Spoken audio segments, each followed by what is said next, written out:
Slivkové gombolce. Včera som si spomenul na túto ďalšiu maďarskú bombu. Bože, to sme ako deti v lete zbožňovali. A zistil som, že v Čechách ich pozná len veľmi málo ľudí. Tak tu je recept. A föltečky Hilton Burgoňa.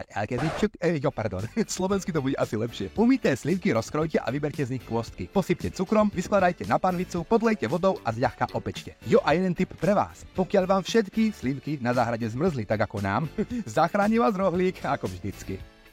Uvarené a vychladnuté zemiaky nastrúhajte na jemno. Pridajte múku, vajíčko a soľ. Pripravte hladké cesto a uváľajte z neho válec. Cesto rozdielte na 10 dielov. Vezmite jeden, rozplácnite ho a do stredu položte obidve polovice slivky. Kraje cesta zatlačte k sebe a uváľajte guličku.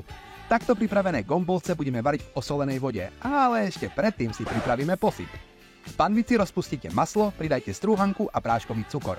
Strúhanku opražte do zlatista a nechajte vychladnúť. Gombolce varte dovtedy, až vyplavú na hladinu. Potom ich vyberte a ešte teple ich obálte v strúhanke. To sú vám krásne spomienky. No napadlo by vás, že i takéto obyčajné, rýchle a chutné jedlo vám môže vykúsliť nostalgický úsmev na tvári. Recept aj slivky nájdete na rohlíku, tak si bežte zaspomínať.